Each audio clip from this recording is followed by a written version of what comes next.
దేశంలో కుండినం అని ఒక అందమైన పట్టణం ఉండేది. ఆ పట్టణంలో చారుమతి అనే బ్రాహ్మణ స్త్రీ నివసించేది. చారుమతి ఎంతో సుగుణవతి. ఆమె తన భర్తను ఎంతో గౌరవించేది. అత్తమామలను భక్తి శ్రద్ధలతో సేవించేది.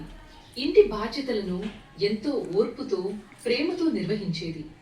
ఆమెకు భర్త పట్ల భక్తి, అత్తమామల పట్ల గౌరవం, పెద్దల పట్ల వినయం మరియు శ్రీ మహాలక్ష్మీదేవి పట్ల అపారమైన భక్తి ఉండేవి. చారుమతి యొక్క భక్తి, సద్గుణాలు, పతిభక్తి చూసి శ్రీ మహాలక్ష్మీదేవి ఎంతో సంతోషించింది. ఒక రాత్రి చారుమతికి ఒక దివ్యమైన స్వప్నం వచ్చింది. ఆ స్వప్నంలో సాక్షాత్తు శ్రీ వరలక్ష్మీదేవి ఆమెకు దర్శనమిచ్చింది. అమ్మవారు చారుమతితో ఇలా పలికింది: చారుమతి, నీ భక్తి శ్రద్ధలకు నేను ఎంతో సంతోషించాను. శ్రావణ మాసంలో పౌర్ణమికి ముందు వచ్చే శుక్రవారం రోజున నన్ను వరలక్ష్మి రూపంలో భక్తి శ్రద్ధలతో పూజించు.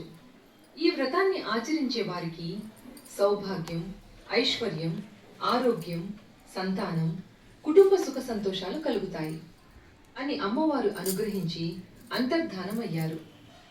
మరుసటి రోజు ఉదయం చారుమతి నిద్రలేచింది. తనకు వచ్చిన దివ్య స్వప్నాన్ని తన భర్తకు, అత్తమామలకు తెలియచేసింది. అమ్మవారి మాటలు విని వారంతా ఎంతో సంతోషించారు. అమ్మవారు స్వయంగా నీకు దర్శనమిచ్చారు. తప్పకుండా ఆమె చెప్పిన విధంగా వ్రతాన్ని ఆచరించు అని చారుమతిని ప్రోత్సహించారు. వ్రతదినం రానే వచ్చింది. చారుమతి తెల్లవారుజామునే నిద్రలేచి ఇంటిని శుభ్రపరిచింది. మంగళ స్నానం చేసి పవిత్రమైన వస్త్రాలను ధరించింది. ఇంటిని అందంగా అలంకరించి పూజకు కావలసిన సామాగ్రిని సిద్ధం చేసుకుంది. తన చుట్టుపక్కల ఉన్న స్త్రీలను కూడా ప్రేమతో పూజకు ఆహ్వానించింది. అందరూ కలిసి భక్తి శ్రద్ధలతో శ్రీ వరలక్ష్మీదేవిని ఆరాధించారు. అమ్మవారికి నైవేద్యం సమర్పించారు. మంగళహారతులు ఇచ్చారు.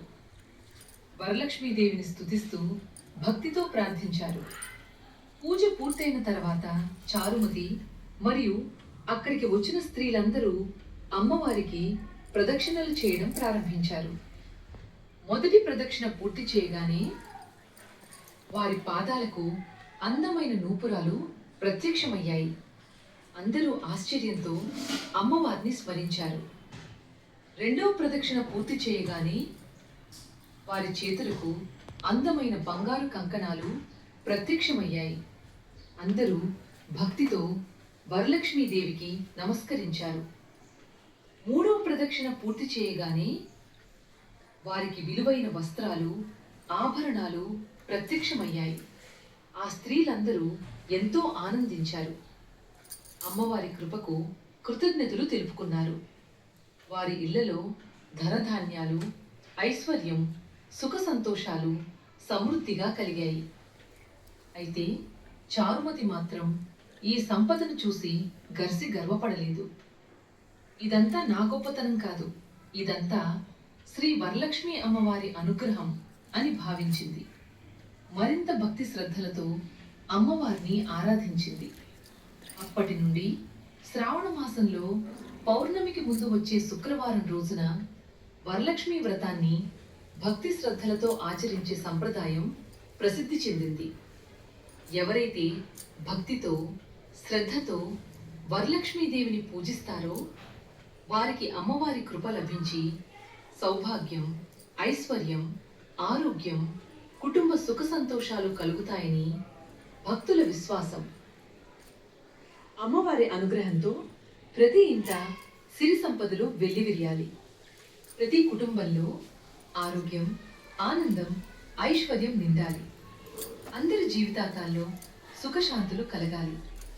శ్రీ వరలక్ష్మి అమ్మవారి కృపాకటాక్షాలు సర్వజనులపై ఎల్లప్పుడూ ఉండుగాక. ఓం శ్రీం హ్రీం శ్రీం శ్రీ వరలక్ష్మీదేవి నమః. శ్రీ వరలక్ష్మి అమ్మవారికి జై. శ్రీ వరలక్ష్మి మాతాకి